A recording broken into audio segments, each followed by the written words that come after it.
which was amounted to a reimbursement grant. I got one-time grant for qualifying expenses.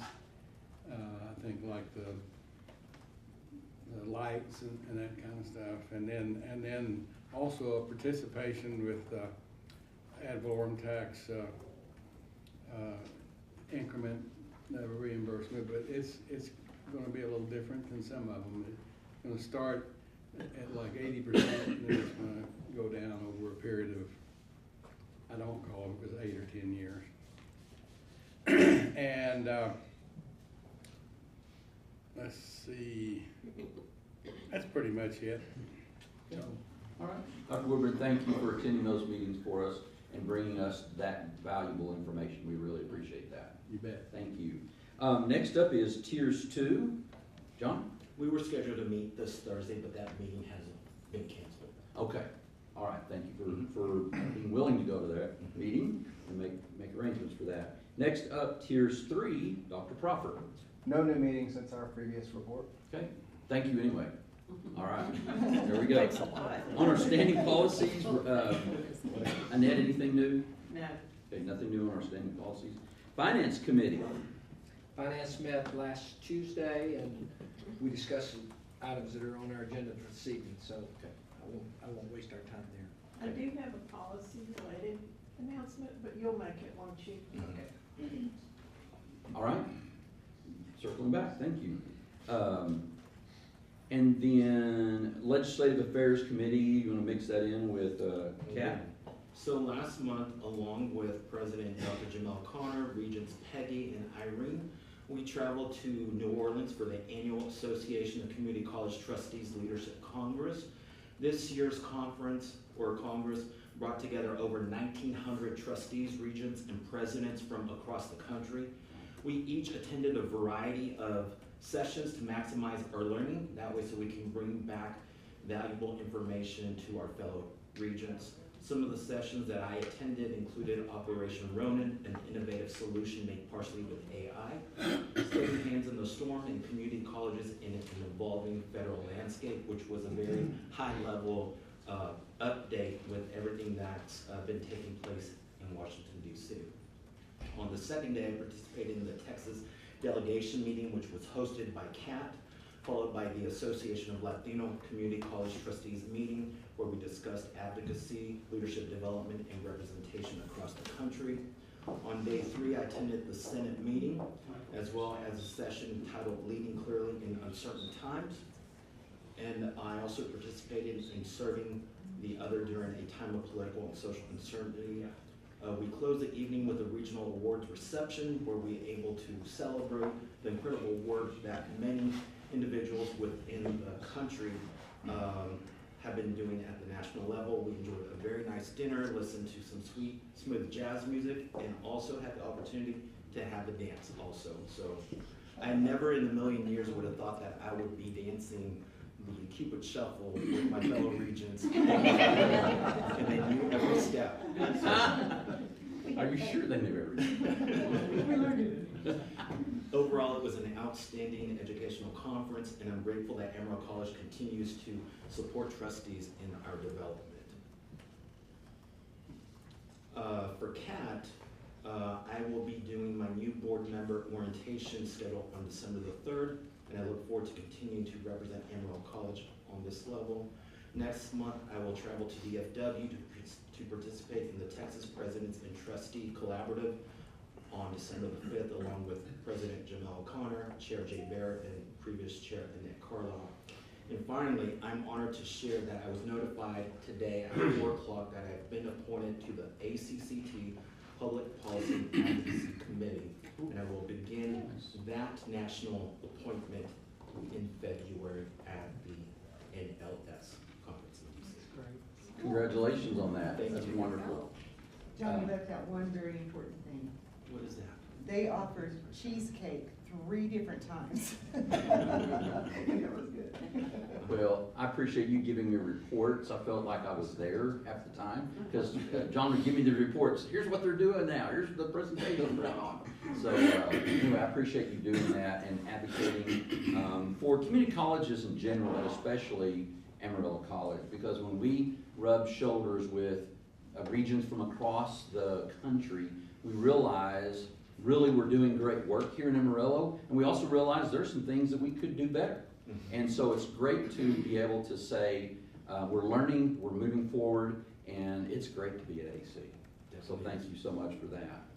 And nominating committee, I don't think we've had any work there, so let's just move on down to I'm looking forward to this item number 7, the introduction of Dr. Michael Coleman.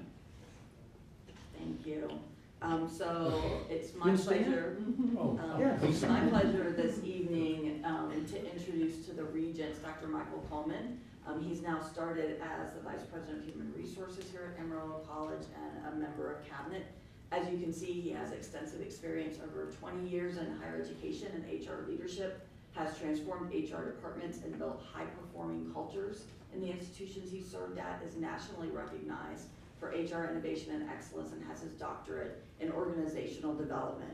So most recently, he came from Grand Valley State University in Michigan, and I'm excited to bring him on board with his experience in transforming HR departments into internal partners, aligned to support faculty and staff and move the institution forward in meeting our strategic goals. So welcome, Dr. Coleman. Welcome. Mr. Coleman, we have winters here in Amarillo, but not like you had up there. I'm sorry. I said, we have winters here in Amarillo, but not like you had up You know, when there. I was interviewing for GVSU, I was just leaving the Bahamas. And they asked me, have you ever experienced a Michigan winter? And I said, no, but I know what a Minnesota winter is. Good. Oh, wow, that's cool. Johnny? Dr. Coleman, how did we get you to come to Amarillo? Lucky, I guess. My wife is at College Station. She's working at Texas A&M. And I wanted to stay a practitioner as opposed to becoming faculty at A&M. And thank God Janelle hired me. It's awesome. We're so glad you're here. You know, it's a little ways from here to A&M, that A&M. It's a John. Awesome. Well, welcome, Dr. Coleman. We appreciate your being here. At this time, we're going to move into item number 8, our President's Report. Dr. Jamel Connor, take it away. Thank you. So I've heard and understand that there's been a long-standing tradition at the November board meeting, and so I'm adding my Florida spin to it. Martin and I have made key lime pies for each of the regents. Got them in the fridge, so you can go pick them up in the fridge afterwards. And Martin helped bake them, so they actually should taste. Enjoy. All right. That's awesome. I'm also really excited to provide an update on our fall-to-fall retention rate. So this summer, we reported that AC had increased fall-to-fall retention rates by 6%, from 53% in 2020 to 56% last fall. This fall, we've achieved a fall-to-fall retention rate of 61%. That's a 15% increase from 2020, and I'm so appreciative of the phenomenal work that our dedicated faculty and staff and everything that they've done to help us reach this milestone. So very proud of the work that the college is doing. The Innovation Outpost, in partnership with EC Council, they're going to host Cyber Challenge 2.0 on November 20th. This full-day Capture the Flag competition uses EC Council's cyber range to immerse participants in real-world cybersecurity. Competitors earn points individually and in teams. The morning features team-based challenges, followed by individual competitions in beginner, intermediate, and professional levels in the AC community. The event supports all skill levels and promotes hands-on learning, teamwork, and exposure to cybersecurity career pathways. A few highlights of meetings and connections from me over the past month. John already mentioned our trip to ACCT, which was fantastic as we were focused on best practices and innovations related to specifically governance strategy and impact. Dr. Wedler was gracious enough to invite Martin and I to attend the WT football game against Kingsville a few weeks ago. It was our first college football game in Texas. It was a lot of fun to get to meet some new people, watching the Buffalo get to come out on the field, and we won, which is a huge point. Our Badger volleyball team raised the bar to new heights this past fall by earning its first national ranking in program history and finishing the season with the most wins, 18 wins, since the reboot of athletics at AC. Third-year coach Scott Sandahl led his unit, which featured 11 freshmen and 5 sophomores to their best conference finish, 5th place. Last week, freshman Delaney Galligan and Emery Bryan became the first AC rookies to earn first-team all-conference honors this year. Also, Kennedy did a great job of talking about how wonderful our pumpkin patch this year was. It was my first one. I've been waiting for it to come around, so I love seeing all the costumes. And she talked about how many community members that we had visit, students and family. Last year we had about 900, so that 1,800 number is pretty much, we doubled how many folks came out for that, which is fantastic. It was an honor to me connecting with State Representative Caroline Fairley, and I'm so appreciative of all that she does to represent and support our region, as well as Amarillo College. I learned that she grew up being a part of our Suzuki method classes here at AC, which I thought was pretty cool that she's got that connection.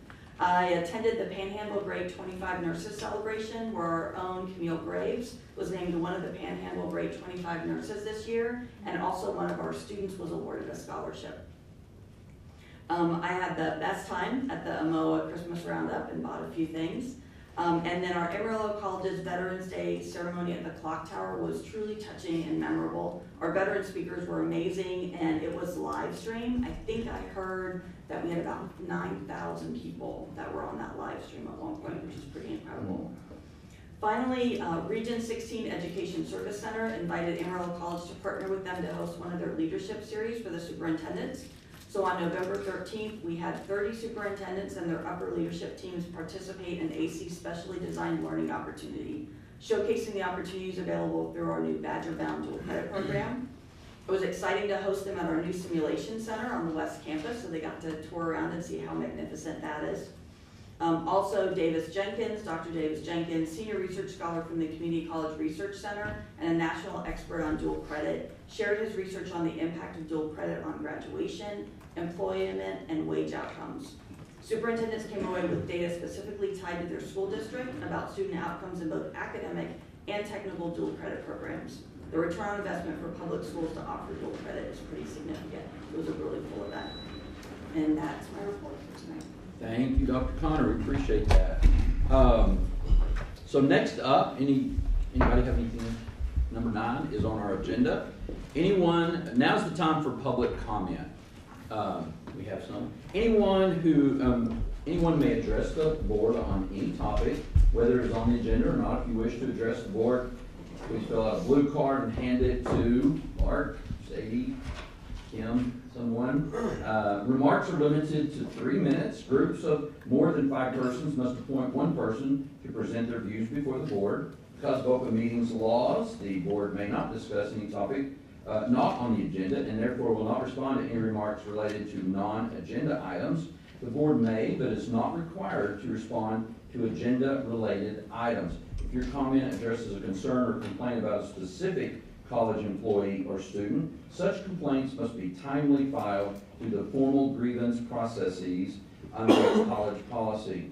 Finally, if you have not attempted to solve a matter through the grievance process, you will be directed to the appropriate policy to seek resolution and may bring the matter to the board at a later meeting. We have 2 in hand. Any more? Any others? Okay. So we will begin. We have a public comment. Agenda subject not on here. And from, is it Alex Deanda? Yep. Alex Deanda. You have 3 minutes, sir. Okay, thank you. Thank you for being here. Yes, sir. Thanks for having me. Hello, my name is Alex, and I reside here in Amarillo, Texas. I'd like to begin by reading an article written by local KVII Deborah Parker dated February 15th, 2019.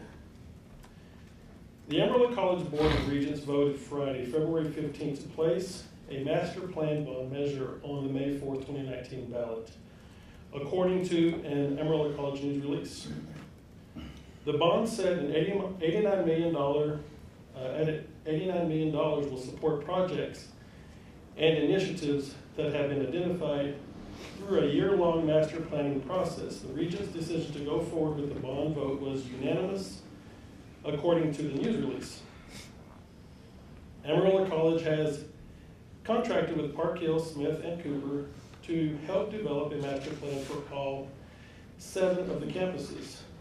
Through this study, the group identified 7 areas for the college to focus: building and infrastructure upgrades, ADA compliance, development of a first responders and public safety academy, student onboarding and directional wayfinding, technology improvements, student life experiences, parking in the Washington Street campus. To date, HVAC infrastructure, ADA, and paving projects, art department, and the Cub have all been completed. Great job. In progress, First Bank Southwest Center, Student Center, Innovation Outpost, First Responders Academy. Let's continue the good work. Those are still in progress, according to the website. As a taxpayer and a constituent who is paying for these bonds, I am requesting to see in a timely fashion an accounting of these monies which have been spent to date so as to ensure it reflects transparency. Please note, I'm not asking for a general ledger. I'm asking for an itemized report and detailed account. I do understand this can be costly and timely, and for this reason, I would like to request for upcoming bonds that we proactively budget a report in future bond requests in order to receive an accounting from here on out. We owe this much to the great and wonderful citizens of Amarillo, Texas. I will be emailing you with my requests and hopes for a response so as to report with accuracy within my respective proxy and community. Thank you, Regents, for your service. God bless. All right, thank you, Mr. Deanda. Yes, sir. Appreciate your comments this evening. Next up is Mike Fisher, who would like to address agenda subject number 15, agenda item number 15. Hello, my name is Mike Fisher. I live in the city limits of Amarillo. You can also talk to me as long as it's a statement of fact. I don't know if you guys know that, but you can give me that, an answer. And that's what I want to start with. Regarding the $5 million loan from Amarillo National Bank, it was like a revolving line of credit or something like that. Will any of that money be used for payroll expenses? Can anyone answer that question? A statement of fact.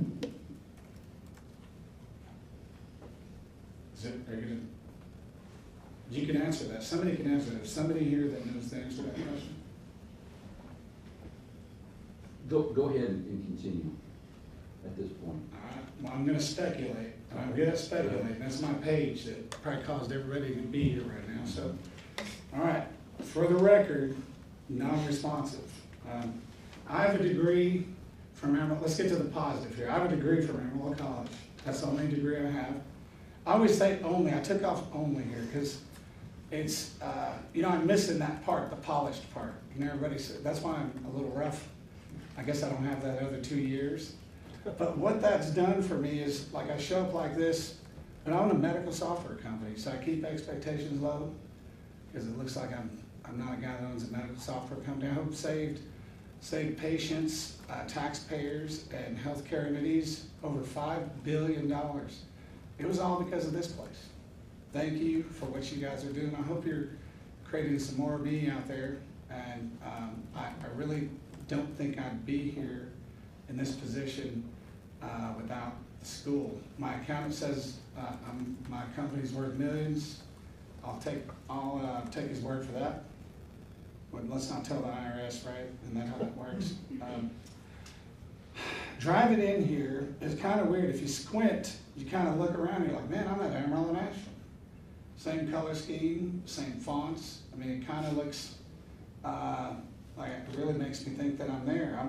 And that's why I'm talking about that agenda item. I think you guys should reconsider that, considering them being your the depositor, the account, the bank that handles your deposits. Because I think that they're behind the problems that you're having today, and with the financing. Randall County does it, Potter County does it, AISD does it, and CISD does it. What is that? I've convinced Amarillo, the city of Amarillo to do it also. And what is that? That's to provide a public check register. I'd like for you guys to consider that, to put a public check register out there. And then maybe, because I'm a database guy, I can look at stuff. I found where AISD has blown through $50 million in 2 years by switching to a local insurance claims provider. And maybe I can help you guys avoid that same situation. 3 minutes is up. Thank you very much for your comments. We appreciate that. Well, I'd like for you, I just request that it be put on an agenda to talk about the check register. And I'm gonna come back to every meeting, as long as you keep cutting me off, I'll be back every meeting. Thank you so much. I Thank you. appreciate that. Next up on the agenda is item number 10. Are you gonna take any more public comments? Do we have any other blue cards? No. I was wanting to give a public comment. No, you may not. He has a blue card. Or has he turned it in? need to turn in a card. Is No, is that required by the Yes, Open it Meetings is. Act? yes. No, and here's the Sir, thing. you I are can't- not, no, sir. No, I sir. get 3 minutes. I pay No, taxes in this no. community. You I have pay to- for all of you this. have I'm a to, sir. taxpayer. Give me 3 minutes. No. If you turn This the card- is not law. This is not law. This might be your policy. This is not law. Yeah. You can ask people, you can ask, hey, would you like to fill something out? But you can't demand it. This is not law. This is our policy. And I'm a taxpayer. I don't care about your policy. Okay. I go by law. I'm a taxpayer and I get 3 minutes here. No. And You would this fill out a form. defers people. This discourages people's free speech. No. You're not free. You're not We limiting need you my to leave, free sir. speech. We will come, if you come back with a blue I want card, 3 minutes. I want We 3 minutes. appreciate I'm a that. taxpayer. I understand that, it's time to leave. You're being disruptive. We'd love This to is- hear from you if you fill out, you need to leave. You need to leave, sir. This is bullshit. We'll be back. This has gotten many other places sued in the past. Let me grab my camera. All right, on item number 10, our minutes, Huh? Oh, yeah. would anybody, I would entertain a motion concerning our minutes from the last board meeting. Move for approval. Thank you, Net. Second, John? Oops, sorry. 5 minutes. You know you're following free speech, right? Okay. I just want you to know that. Okay. Motion has been made I and agree. seconded. Any discussion? Hearing none, I would ask for a vote. All those in favor of approval of the minutes signify by saying yay. Aye. Yay. Aye. All those opposed by saying no. All right, those minutes pass. Same thing for consent agenda. Item number 11, the appointments and the budget amendments. I'd entertain a motion concerning the consent agenda items. I move for approval. Okay, Michelle, thank you. Second. Second was David. Thank you, David. Any further discussion? All in favor of the approval of the motion signify by saying aye. Aye. Any opposed by saying no? All right, that passes. Now we get to hear from Dr. Connor again, and she is going to bring us our financial report this evening, and then she's going to follow that in item number 13 with our strategic update on financial effectiveness. So, Dr. Connor, you get the next 2 items. Thank you. All And right. we'll go through the financial report first because then you need to vote on that. Yes, And then we'll move into the second absolutely, one. absolutely. Thank you. So as I've been talking about for the last couple of months, really wanted to adjust the financial report that we provide to you all every month. The financial statements will still be in the packet, they're still gonna be distributed for you to see that level of detail, but we also wanted to have a level of analysis that you're able to look at and focus on, hey, where are we at with the fiscal health of the college? So I'm gonna give the report this month. Going forward, Tiffany will go back to giving the reports, and she's also available here too if we have some more questions related to the specific financial statements. Oh, I'm sorry. Oh, did we, how did we turn it on? Yep, thank you. Okay. That sounds better. Okay. So this first slide is looking at our operating budget to actual variance. Now, we're 2 months in arrears, so this is only through September 30th. And the reason that we do that is so that we have time to actually provide an analysis. Previously, when we were reporting on the most recent month, there wasn't a lot of time to look at all that information. So what we've done here, I took last year's and this year's, looked at original budget and actual budget. Right now, it's just for 1 month. So there's not a whole lot to look at other than you can see the year-over-year change in both dollars and percentages. And so to point out just a few of the things that we're seeing here, first is state appropriations, and so that has increased from last year because Amarillo College has done a great job in meeting those performance metrics under House Bill 8, and so we had higher success points and we got some true up with that came through. On tuition and fees, we're seeing an increase there. For enrollment for fall, we've actually been up just right under 3%, so that's why we're seeing more tuition and fees in there. If we drop down then to our sales number, primarily those increased sales are related to our bookstore and our cafe. So Andrew and Travis have been doing a fantastic job and we're seeing that come through on revenues. And then when you look at miscellaneous income, that variance is actually not what's occurring in this fiscal year, but what occurred last year. And so at this time last year, in the first month of the year, we had some private gifts come over from the foundation to purchase audio and video equipment for our healthcare simulation services. And so that's not a recurring revenue source. And so that's why we aren't seeing it there. When you look down at our expenses and when we're tracking on those, a few things related to that. Our capital equipment, you can see that that's slightly up. That's for electrical and other repairs at East Campus Housing, as well as some computer equipment that we bought. And then for other expenses, those are pretty much related to timing. Again, it's 1 month in the year, and so it's very easy that we might receive an invoice. The true up of that might happen the next month, and those are predominantly related to bookstore expenses, athletic expenses, and test vouchers for our LVN nursing program.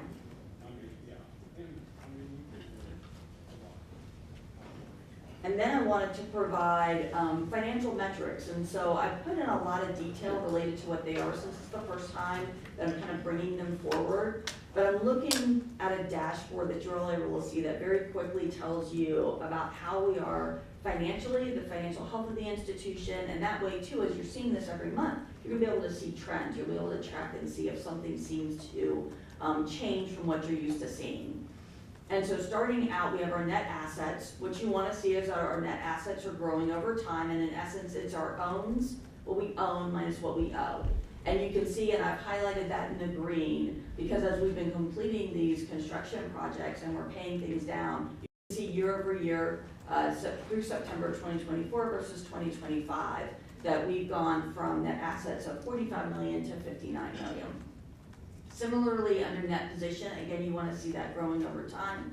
It tells us the overall financial health after we subtract what's owed from what we own. And again, we're looking at an increase year over year where we've gone from $45 million to 58.7.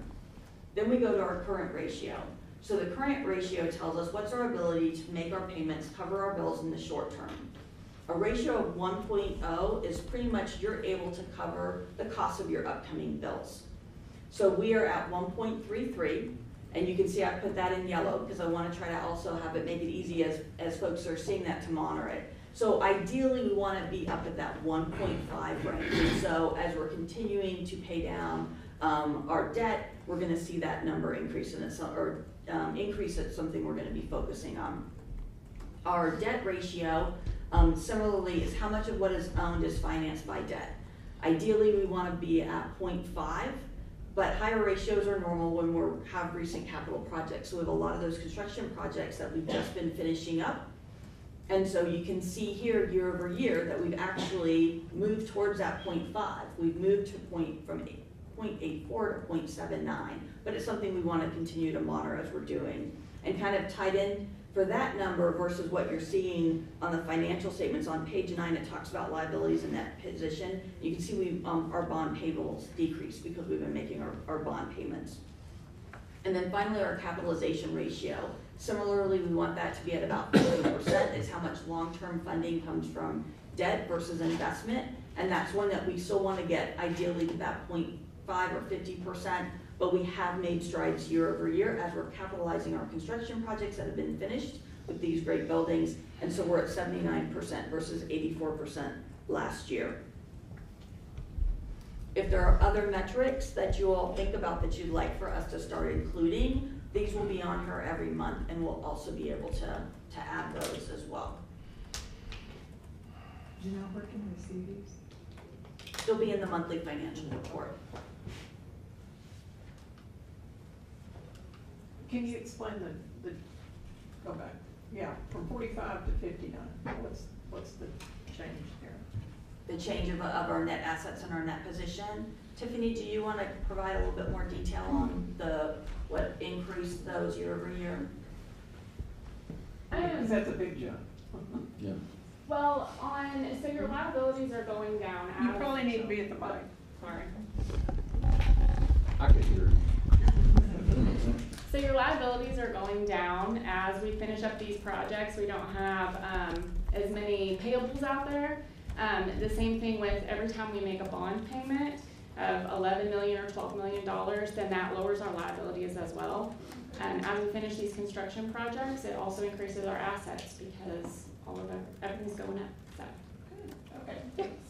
Tiffany, if you look at the non-current assets, your property and equipment from 192 million to 213, almost 214 million. Yes. Is that sort of the difference that we're talking about? It's 14 million. It's on page 8. And part of it, yes, at the end of every year or as construction projects finish, we take them out of construction in progress that just kind of holds it there while the project's happening, and we capitalize them. And at the end, pretty much finished on campus, we had about 5 to 10% left. So everything went into this property and equipment.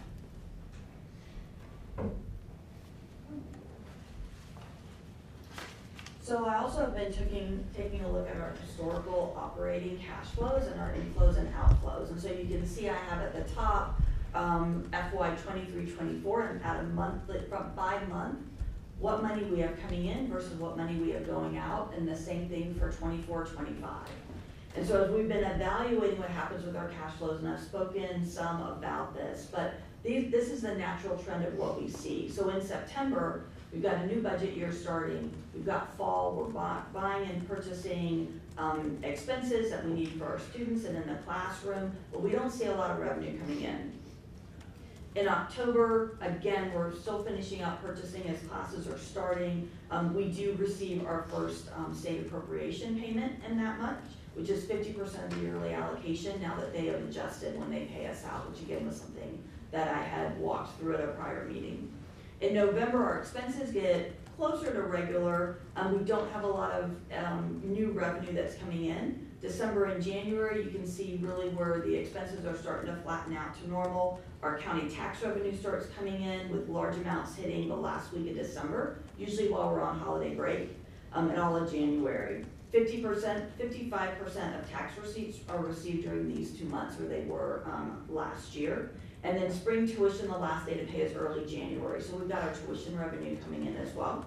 February to June, again, our expenses are running normally. We do have some third payrolls that do happen for different months. So we have, for example, this year, our April and our October are where we have 3 payrolls instead of 2 payrolls for folks that are paid bi-weekly. And then in July and August, we start to see the expenses going up again because we're starting to get ready for big fall. And our tuition and fees start coming in depending on the last day to pay. And so underneath is our current trending of our monthly operating cash flows. We're really only talking about September 30th for this report this month, but if I didn't throw October in, you just have a dot, a little hard. But what you can see is we're still running very normal to what our historical trends are for how our cash flows come in and out. And then our operating cash and short-term investments. So I wanted to show you all this. You can see at the top is as of the end of September 30th. And so we're talking about operating, which our operating budget and cash is at local maintenance and payroll. So you can see where that number is.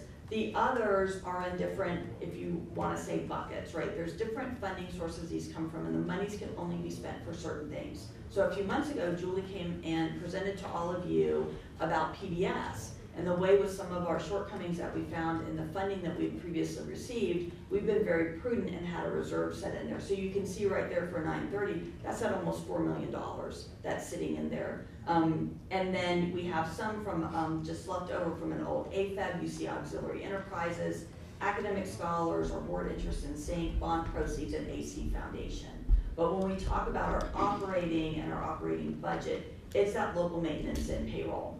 And even though we're talking about September 30, I just wanted to show the illustration of how our cash flow and with our things that we're spending, and then as our revenues are coming in, that does vacillate literally from week to week. So at 9/30, we hadn't yet received in our first payment from the state, so we were at 5.4 million.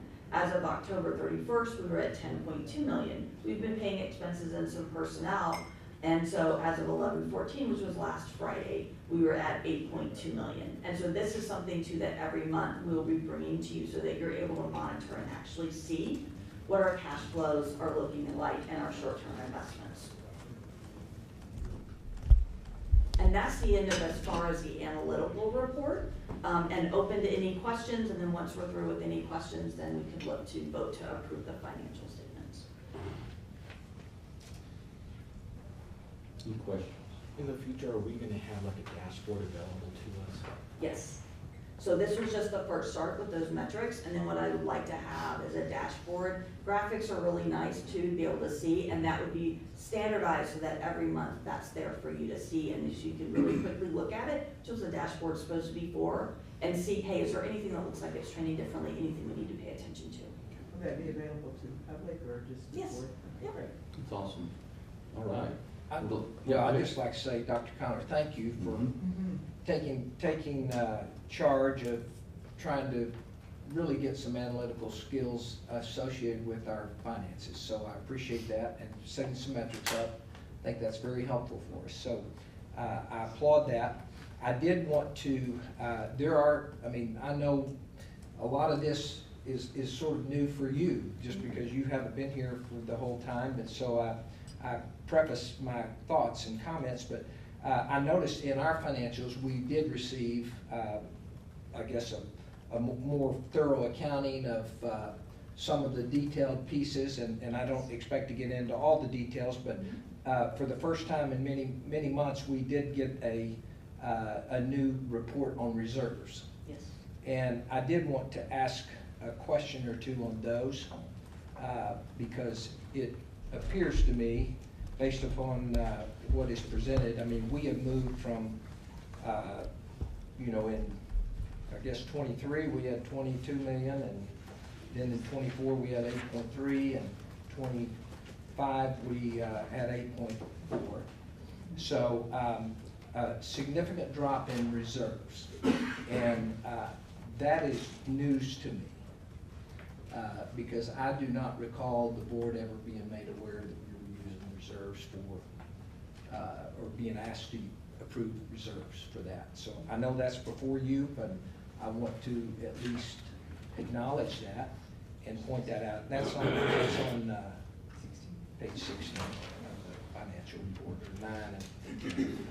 So I guess I ask you, I know we have an audit that's going, and I assume we'll have a more thorough understanding of where those dollars were spent over time. Is that the expectation? We do have a review. In my next report that talks about strategically what our budget plan is and where we're at. Part of that includes too some of what I've been looking at related to our construction projects, which I brought up in a prior meeting, and in looking at those with how much the projects ended up costing to pay for those. I believe that what occurred then is that our operating budget reserves and funds were used to finish those out where there was a gap in funding. So we'll get more insight into that? Yes. Other questions? Nick? Did you have any? Oh, okay. Johnny, anything else? No, I don't want to waste our time. I know we have a lot, and I think we'll know a whole lot more in another 45 days or so. Yeah. I agree. All right. I have, are we going to review the financials that are in the packet? Is that what's next? Like the financials that we have, are you just gonna go through those, or? If you would like to still have Tiffany run through her normal, I had done the financial analysis because I think that that's a lot of information that tells you more than just the numbers. But absolutely, if you just want to flip through with those like Tiffany normally walks you through, we can do that. Would you like that? I just wasn't sure where we were going, so I'm fine not doing it. I mean, really, the analysis, I think, is a lot to absorb on its own, and so I don't feel a need to do that, but just wasn't sure what we were doing. Well, we could absolutely, Tiffany, would you like to just walk them through how you normally give them the points in the financials? Thank you.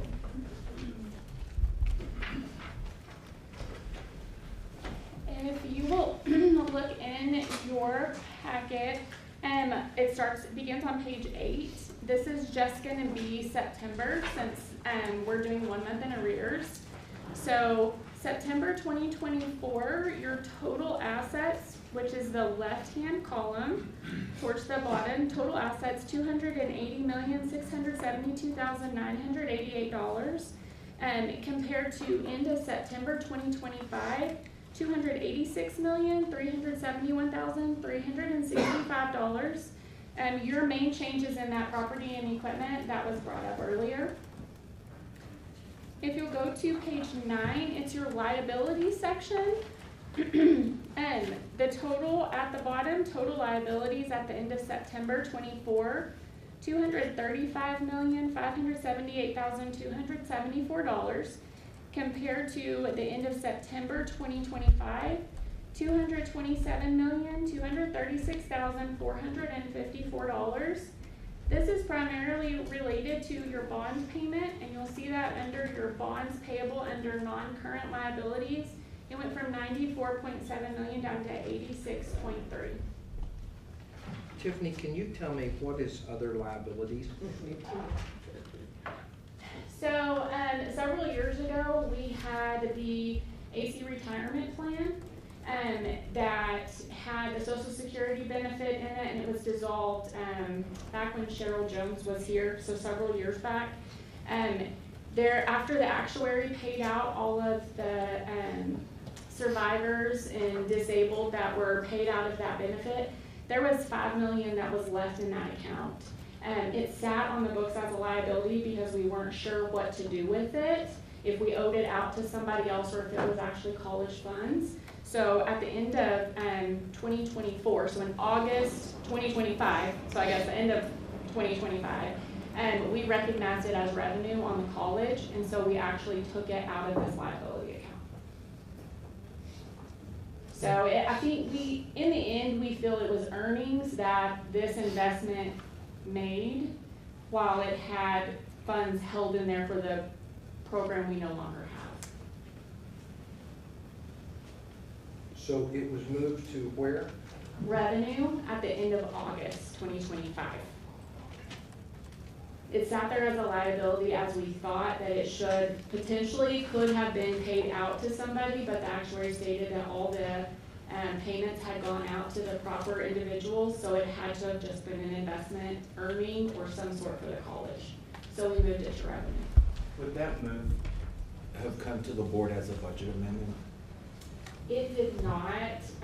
It was actually several years old that it sat in this liability account, and it should have been recognized several years back. The board did approve changing that. I mean, we met with the consultant and the board approved changing the whole way we were working on that account. Absolutely, yeah. A couple of years ago. Yeah, it's been a while back, definitely 2 years at least. So is there a set amount for the individuals that were set to receive? The actuary went through with everybody that was receiving benefits at that moment, and then they gave our, I guess, HR at the time what those designations were, and all the payouts were done before the fund was dissolved. This was what was remaining. Okay, I didn't know if that was the percentage of it. No, it was based on the people and how long and what their situation was. Thank you.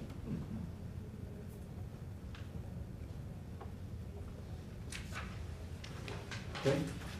Okay, on page 11, this is the income statement. We'll look at that first column and the last column. First column, September and 2024, and then the last column, September 2025. So total revenue at the bottom, $18,829,836 at the end of September 2024, compared to $18,672,274 at the end of September 2025. So pretty comparable to last year. And on page 12, this is your operating expenses. Same for the first column is for last year, last column is for this year. Total expenses end of September 2024, $8,174,593, compared to the end of September 2025, $9,249,379. The biggest change here, if you'll notice, is the cost of sales at the top. And that is where it's probably a timing difference of when we started classes, when we ordered books at the bookstore, and we actually make a cost of goods sold adjustment every month, and so that would be in timing. It should flush out next month. Does anyone have any questions? Anything else?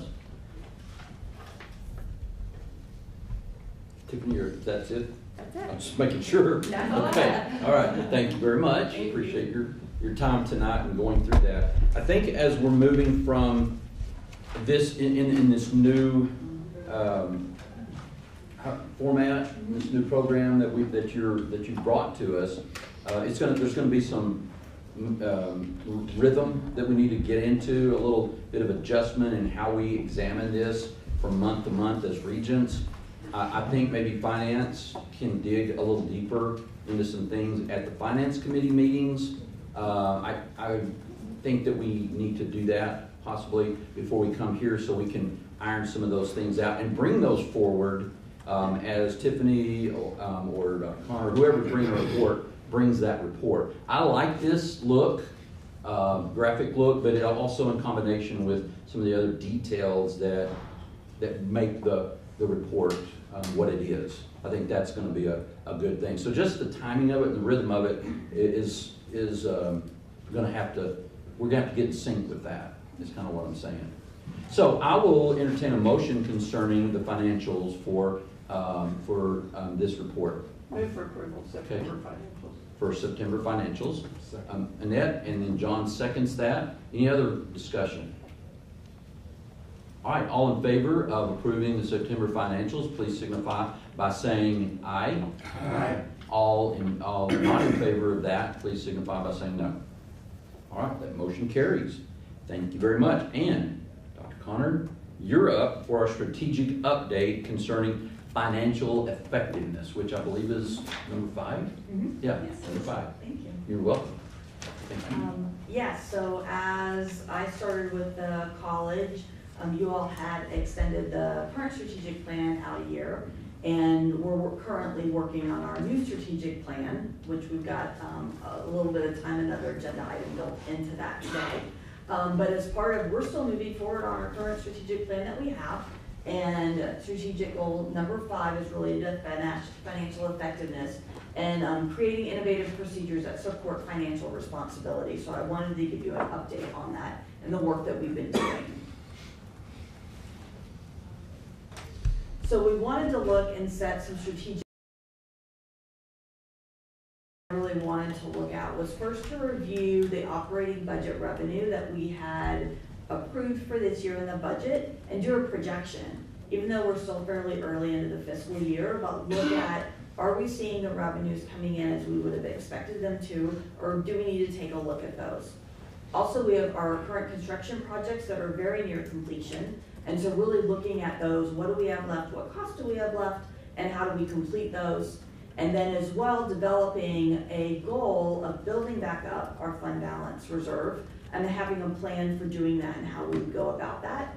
And then finally, then aligning our expenditures and our budget that's gonna help us reach those goals.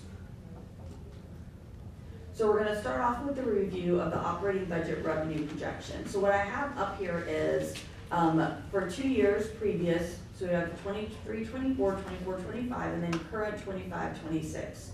And then on the outside, I've got the percentage of change budget to the projection, and then the year-over-year change. So that would be your actuals for 24, 25, and your actuals for 25, 26. And so the areas that we took a look at and where we, in retrospect, decided that we really needed to align and have a better projection of what we really think is going to come in for our revenues. The first is our tuition and fees. So as we dug down into it, usually what best practice would be, especially in a higher ed institution, is you can look at enrollment growth, which we're seeing, which is fantastic. But not all programs grow the same way. Certifications, first and associate degrees, different programs cost different. There's different fees coming in, and that will impact what your revenue goal should be. And so when we took a look at that, and if you look at the history, you can see that that especially last year, we had budgeted 26.7 million, and we saw 23.3 million. And so when we evaluated again this year, we felt more comfortable that we're probably going to be closer, even with our growth, to the 23.9 million. Now you can see while our budget went a lot higher, that's a 10% decrease in our budgeted revenue, but it's actually a 2.4% increase in the revenue we expect to see with our tuition. And we're seeing the 2.9% of our enrollment increase. And so this should absolutely be conservative, and I'm hoping we actually go beyond that, but we needed to right size it. From a tax revenue perspective, we were taking a look at the tax rate and what we think is going to be coming in. And historically, we have been budgeting about 100% of what we anticipate to come in from our tax revenues. But we know that every home, every amount's not going to come in. And so we did a look at that, and that's where we brought that down to 34.2 million versus the 36. And that's one too where you can see the trend year over year, where we budgeted almost 32 million, we actually saw 30.5. Then we budgeted 34.5 and we saw 32.8. So we wanted to align that now. It's a difference of 1.8 million, so it's a 5% budget change for this year's budget. But again, year over year, it's actually an increase of revenues that we're expecting in. Our budget just was really high this year, where we landed at that 94 million. Then if you take a look at the investment income, that was us taking a look at our different investments and what we're seeing and what we anticipate coming in. And so we just brought that down just a little bit. And then our miscellaneous income. And so that is where, when you ask, when we were talking about the question of that retirement amount. So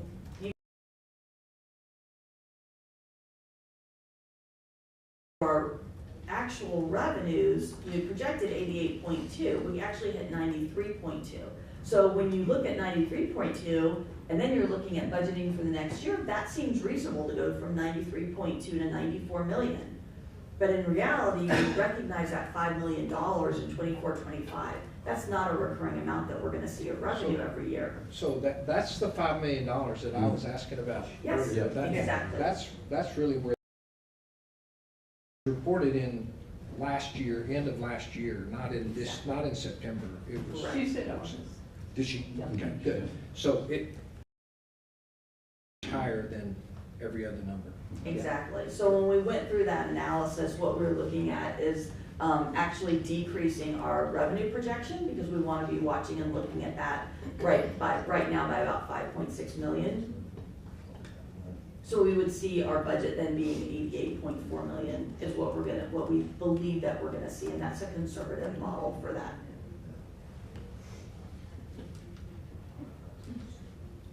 And so then going into our construction project costs, and I know we've had a lot of. I'm sorry, I just got. I know. There's a lot of construction going on. We've had a lot of construction projects going on, and when you look at our campus, we have these, right?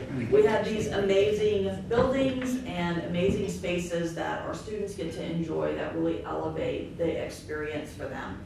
And so I talked about in a previous meeting really trying to work through the construction bond projects and the other projects we have to look at the details. And so what you can see in the first column, so we have the project number what location's it at, a description of it, and then the bond column shows pretty much what we anticipated, which projects were on the bond project and how much we anticipated spending at that time, which I believe was 2019. That came up to that $89 million number.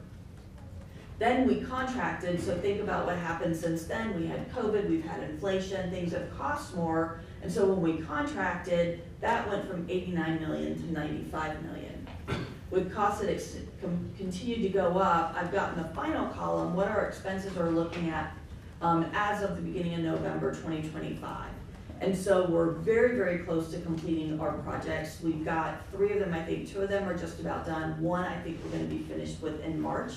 And based on the estimates we're seeing, we believe that those projects, in addition, what you can see on the notes on the side is where maybe there was a line where we had a discrete project we were gonna do, but then we ended up including it as part of another project.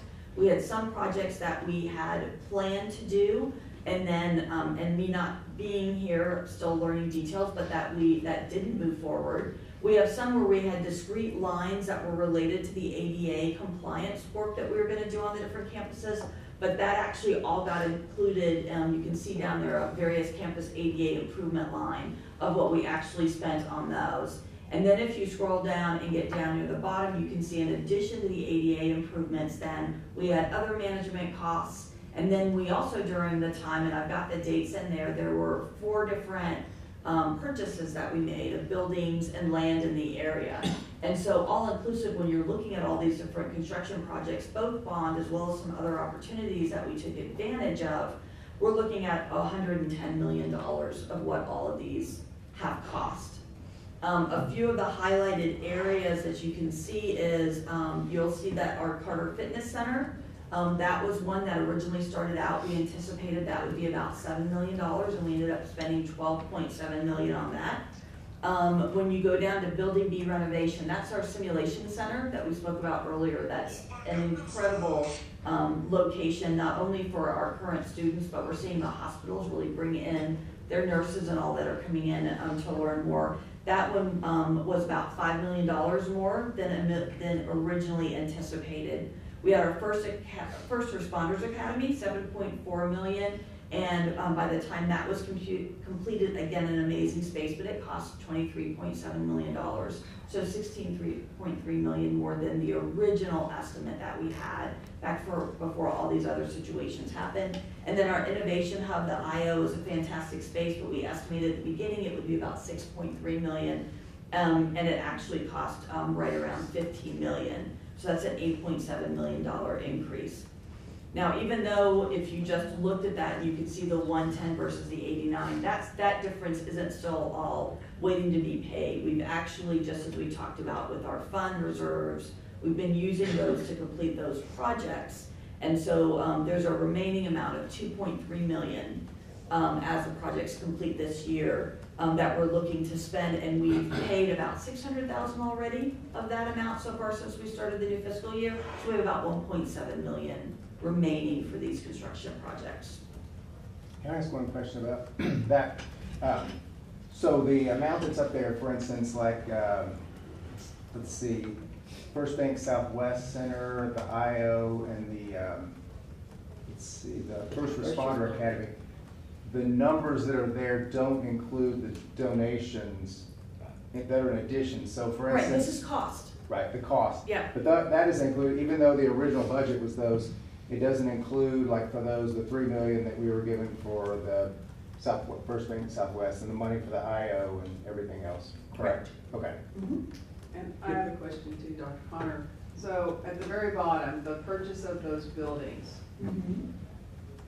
I did not realize that those buildings would be considered bond project costs. Well, they aren't. They're not bond project costs. Okay. But when I'm trying to look at all of these construction projects that we've had going on and trying to follow that bouncing ball between what did we say when we first got our bond? What were these bond projects that we were gonna work on? Which ones didn't happen? Which ones did, and how much did they actually cost? And then what other things have we spent these type, construction funds on, not bond funds, but construction funds on, fund operating budget on, that are related to this type of thing, and that's what those are added in on. So it wasn't that they were turned into bond projects or that they're considered bond projects.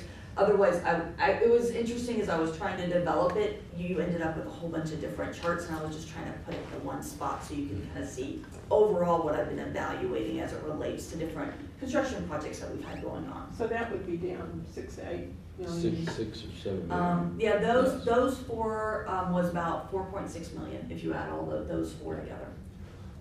So More than that. this is very helpful to kind of put it all on one page for us. So thank you for that. And I think Paul's point is a good one, and the fact that, you started with the bond projects, but we've got a list that's more than just the bond projects. And the bond projects at the 89.2, and then you've just shown what we contracted them for, and then what all of those, and there are additional things, to Michelle's point, those were not really considered what, those aren't really bond projects. But it is the complete picture. Sure, construction. So that's very, very helpful, so thank you for that. And I think the other part that's, can't be lost in all this is the money that we've raised outside that was over and above bond money that was to go to these projects, which is very significant. It is significant. But the other part that you haven't mentioned that I thought you would already is things changed a lot from cost projections from 2019 till Right, today. yeah, that's what I was And explaining, that that's we've got what COVID, we really have is. inflation, and then too, for example, and I've been starting to look through the initial renderings, but look at first responders, and from what I understand, that original academy was going to be, kind of almost like a big shed or a big garage, It's gonna be on right? East Campus. Just a And big then there metal was this building. amazing opportunity, and look at what that evolved into, but that did cost more than what we originally thought based on our original plans. So to clarify that, because I can hear questions coming in, that 89 million bond, was anything spent out of that bond money that wasn't listed in the bond projects? That's part of I didn't go into all of that detail. Because I've been diving in, but there's another level of diving in. So that's based on definitely the accounting team, which I'm so appreciative, between them and our facilities department, have been working a lot of long hours as I keep asking questions and asking for more information. So this is the point that I've gotten to so far with it. But we'll be able to get that. We're gonna keep working as we're Well, working and- through and reviewing. And I would just add, because this is before you came, but when we saw what was going on with expenses, we had to pare back. And as you see, there's several of those that we had planned to do that we no longer could do because of the increased cost. So that was based upon what the college had, and the team and cabinet basically prioritized as what was the most important projects that we had to do with the money we had. Annette? And I just want to go back to the community and say thank you for approving the bond Yeah. in 2019, and having been involved in a number of bond projects within the school district and this one, I really think it's important that we are very transparent in where it goes. And to the gentleman's point earlier, when all the deep dive is done, if we can have, it doesn't have to be super pretty, and it can be, of this level of detail as far as I'm concerned, like what did we spend on everything? What was projected and what did it cost? And, and if you want to include the money, but at least include additional funds were raised through the foundation to address the number That of would these be costs. really helpful. I think that would be something our community should be able to see, and we can put it on our bond page on our website. Yeah, that's what I was thinking, put it on the bond page. Yeah. Really, I think you could make it pretty with some graphics Well, I about know they will. the buildings that we I like charts and have, graphics. what we first thought of as first responders versus what we actually have, which, I think some of that detail would be really helpful on that website, so everyone could go in there and see. Sure. I like that idea. Yeah. Good idea. Good job. Okay. And so as you all mentioned, even though here, if you're just looking at the 89 million and the 110, that's looking like, that's about 21 million more. But there were other revenue sources that came into that and played into that. And not all of these, again, on the list, our bond project items or were paid for with bond project funds. So when you look at the number from before, which are our bond and our non-bond projects, that's about 110 million. With the funding sources related to the comprehensive campaign brought in about $10.2 million comprehensive campaign, which is fantastic. Those pledges are continuing to come in, so I think we've received about $6.5 million of that right now. The other $5 million or so, a large portion will come in over the next 2 years, and then we're gonna see a little ways out, or the other years where we just see a smaller amount that's coming in year over year until we finish up all of those funds. And so that's really a total of 99 million. So again, we're looking to complete all of these different projects around by March. The costs that were covered through operating, if you just look at the 110 versus the 99, looks to be about $11 million. But because a lot of that has already been paid out, the remaining costs that we have out of as of August 31st was a 2.3 million, but with the 600,000 we've already approved and paid this year, we're down to about 1.7 million that's remaining as these construction projects finish. What did you say, 1.7? 1.7. So when the money does come in from the campaign, we've already paid for this. So that goes back into That will replenish operating. back the operating funds that were used because of the timing, right? That's the thing. So that's about We've got- $6-7 million right there. Okay, that's good. Good.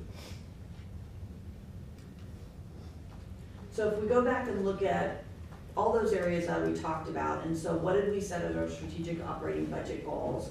We did a review of our operating revenue projection for this year, and we feel like it was about 5.6 million lower than we originally set the budget. For this year, because when you think about to next year, pledges are gonna continue to come in, but the construction projects complete this year, so both in retainage as well as additional costs. To complete the construction projects, less the comprehensive campaign pledges that we are gonna receive this year, we have a net of about 895,000 that we need to cover for this year. Because those are gonna come in. But then, as you mentioned, as other pledges actually come in, those funds will go and they'll come back into our operating budget, but we just need to spend them out now. And then also looking at our fund balance goal, because then since our fund balance has gone down, we need to set a goal of building it back up. Common practice is you wanna have 3 months of reserve ideally in your fund balance that could cover all the expenses in case something happened. So for our operating budget, that's about $20 million. And so as part of this budget plan and our goals, I'm starting to build that back up, and you see where our cash is sitting right now. With the plan that we put together, we'd be able to add $5 million to our fund balance by the end of this year. So that's adding more money. When we did this work, we also we always set a contingency in the budget, but we wanted to maintain, even as we looked at how do we align expenses, 500,000 of contingency. But because we know, as much as we tried to go through and pick out what expenses do we anticipate having this year, there's always gonna be something we didn't think of that we need to do. That is off of initially $1 million contingency budget, which is what we have had in that budget. So when you think about what type of impact would this alignment have on the institution, I'll walk you through this graph.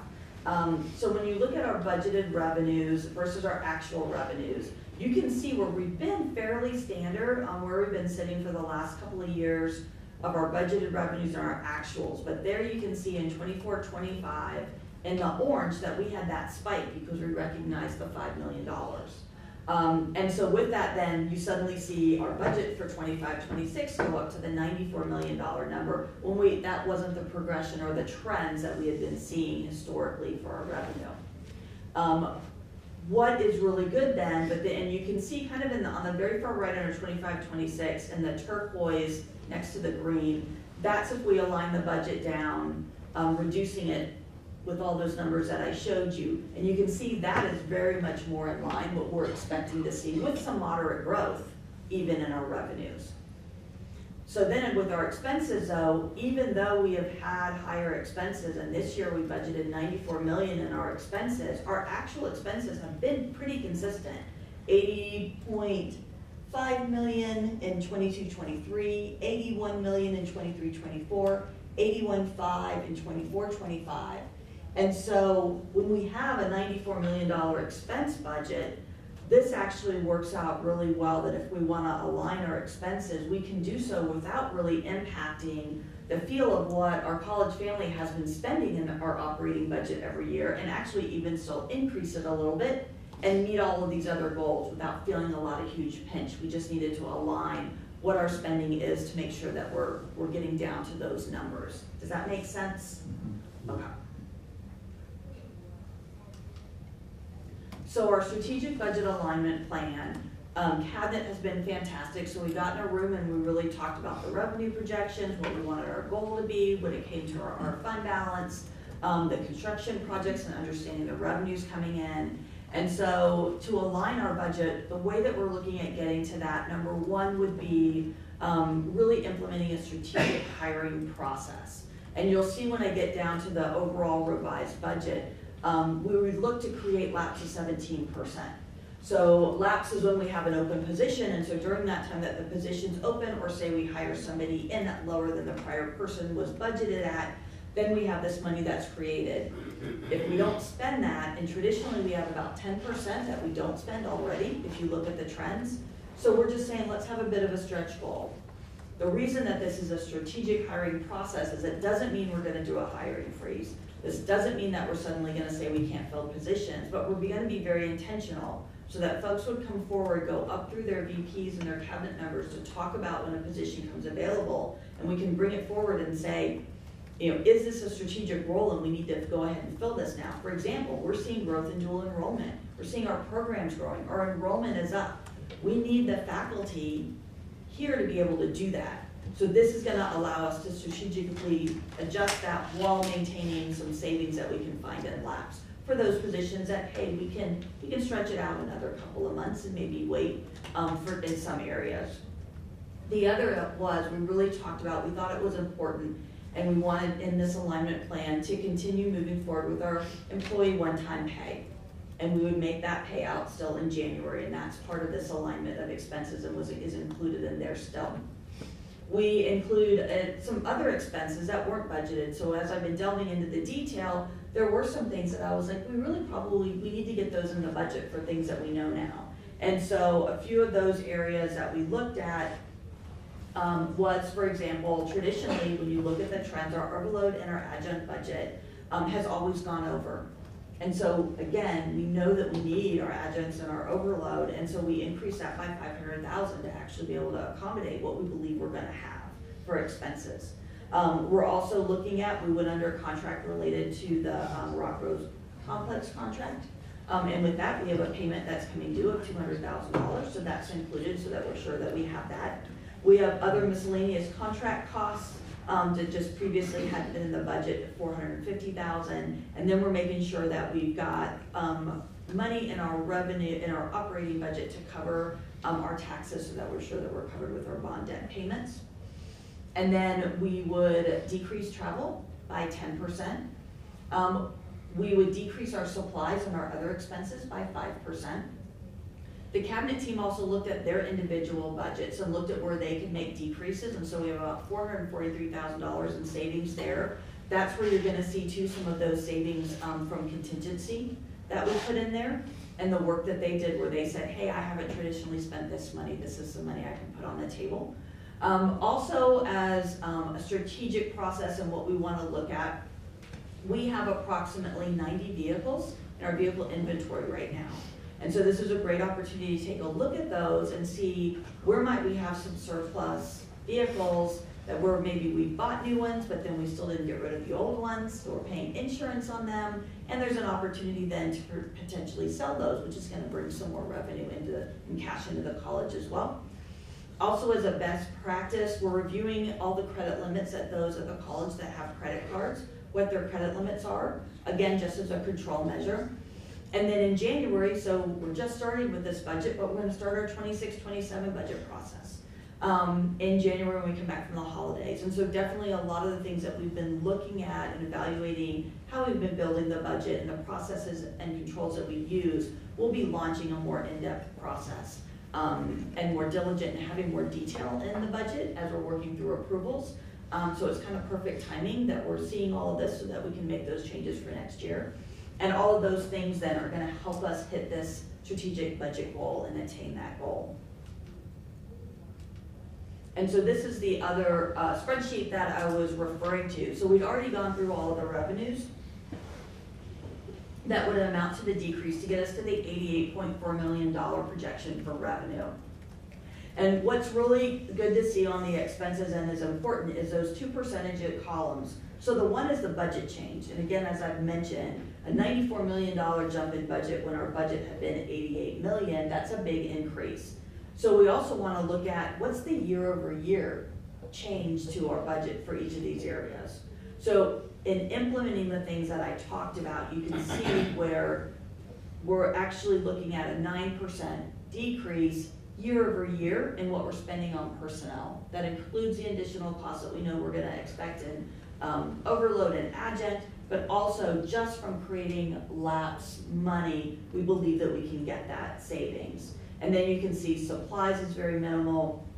Travel is $95,000 overall. We would be decreasing our capital equipment, somewhat going down 2.7% decrease from what we've spent last year. And then with those, the other 5% that I mentioned, our other department expenses, that would go down. Our contingency that we're talking about decreasing would go down in that. So the key figure there is if you go down in the very far bottom right corner, is that even with those decreases, the 10.8 million that's gonna get us in line with our revenue projection is going to allow us to pay for the remaining construction project costs and for us to free up $5 million that we can add back into our cash reserves by the end of the year. That still gives us an $83.2 million expense budget compared to the college spending 81.5 last year, which means the impact should be very minimal. How people lived last year, when you think about their spending at the college, should stay pretty much the same. I don't think they're gonna see a big hit, and we're actually incorporating some additional costs that we know that we have. And so that's kind of our budget alignment plan that we have. I really appreciate all the work again. There's been so much work on the accounting side and facility side and trying to help get me the numbers and answer so many questions. And then for Cabinet and the team really getting together to say, look, these are the goals, this is what we want to achieve strategically, and what's the smart way, the intentional way to get there that's strategic and not is just cutting in. So that's where we've landed at. And that's the end of my presentation. Paul? One question, so I think you said we want to be somewhere around 20, is that the goal? That'd be the... Ideally, so we would step it, so we would have the 5 million this year as we're looking at building our budget for next year. We'd set a goal for that, so that within a couple of years, you saw that on our cash flows right now, we're around, the $8 to $10 million range, so that's already in there. And then we'll be seeing this coming in, we'll add more so that, within a few years, we're gonna be up to that 20 million level. Since it looks pretty conservative, it could be rather than a 4-year plan, a 3-year plan, depending on what expenses and revenues are. Correct. Okay. Any other questions I can answer? Does the board approve this budget alignment plan? I know that this says no action required. So if we're increasing the budget for, what the expenses that we hadn't budgeted for before, the ones that you found that we hadn't budgeted. So do we approve that? But we're overall, I don't believe so, because overall, we're actually decreasing what we're gonna be spending net. So we're still going to be coming in below the $94 million budget that you had approved. But I definitely welcome all of your feedback. But to me, there's a lot more clarity in this plan based upon spending that we've had in the past. We didn't spend $93 million last year, right? And so, and we didn't know some of the things that weren't in there that now come to light, because now, to me, it makes a whole lot more sense to do it this way. I'm trying to think, there was another question I had. I know what it was. On the amount that we have in our fund balance, we need to think about a way to protect that so that once we get to that amount in there, that it takes board action to move that money out. That it's not, that it's, It should come to the. it should, I just want to clarify, we need to put some measures in It's already there there, Judge. to make, but to make sure that we have that. And that that's protected. And it's separate from just simple cash Well, that's on reserve. I think Johnny tried when he asked the question about reserves, and Yeah. Yeah, we've asked for a few months, more than that, 6 months maybe. And we've already been implementing additional internal controls to make sure that how things should happen are actually occurring. Okay. And that'll help us when we look at these financials in our finance committee each month to try to make sure that what we see is actually happening. That makes sense? Okay. All right, so there is no action that's required for that. Dr. Connor, I sure appreciate your spending time doing this, as well as the team here at Amarillo College, because I know there was a lot going on to put that together, and it brings clarity to what we need to look at. All right, so we'll go ahead and continue to move forward through our agenda. Item number 14, amending authorized representatives for text pool. Tiffany, you want to come through and lead us through that? Okay, item number 14. So Amarillo College currently participates in text pool. It's a local government investment pool for the investment of public funds. Due to a recent resignation in our office of Denise Somerville, Treasury Analyst, it's necessary for us to update the authorized representatives on the text pool account. It's recommended that the listed representatives, Michael Sugden, which is Controller, Director of Financial Services, Dorothy Crockett, which will be the upcoming Treasury Analyst, and Michelle Vineyard, Executive Assistant to the Vice President of Business Affairs, be authorized to access the text pool account and execute any necessary action regarding the corresponding public funds. And the resolution is on pages 18 through 20. Has everybody had a chance to look at that?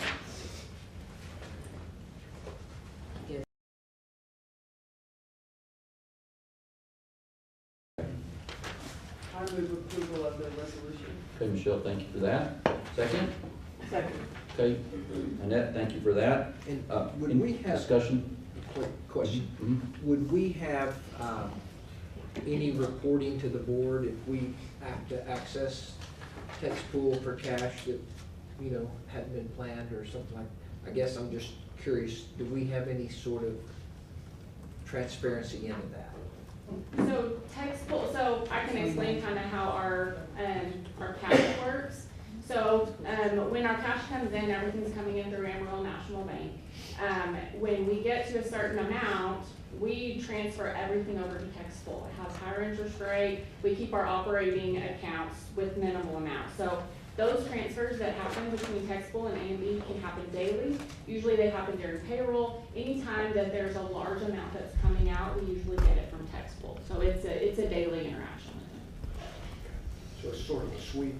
It is. It's just a higher interest account that it's fairly liquid. Okay. Thank you. Mhm. Okay. Other questions, comments? Okay, motion's been made and seconded. All in favor of now listing Michael Sugden, our Controller, Director of Financial Services, Dorothy Crockett, Treasurer Analyst, and Michelle Vineyard, Executive Assistant to the Vice President of Business Affairs, be authorized to access the text pool account and execute any necessary action regarding the corresponding funds. All those in favor of that motion, please signify by saying. Yes, please. They require a resolution, and so the resolution is in the agenda, so the motion needs to be to approve this resolution. To approve the resolution, okay. Do I need to read the I resolution? move to approve The resolution. Yeah, I did say that. Do I need to read the resolution? Okay. Let me correct that and say we're actually approving this resolution that's in there. You can see that in our board packet on page 3. So that's the resolution. Got it? Got it. All right. All those in favor of the resolution signify by saying aye. Aye. Any opposed by no? All right. That motion passes. Item number 15, consideration of extension of College Bank depository contract. Tiffany.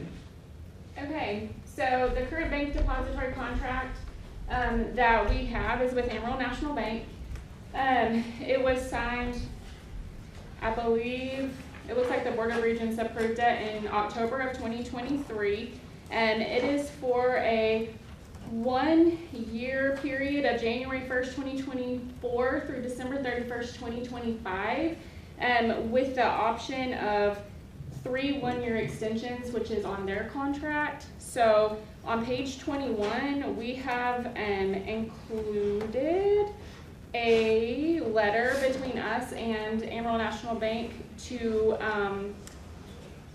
extend our depository contract from January 1st, 2026 through December 31st, 2026.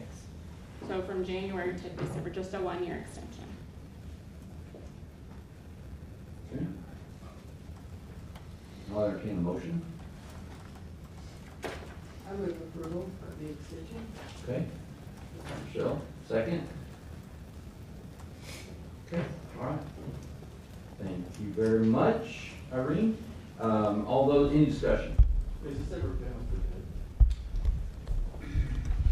The question is this ever put out for bid?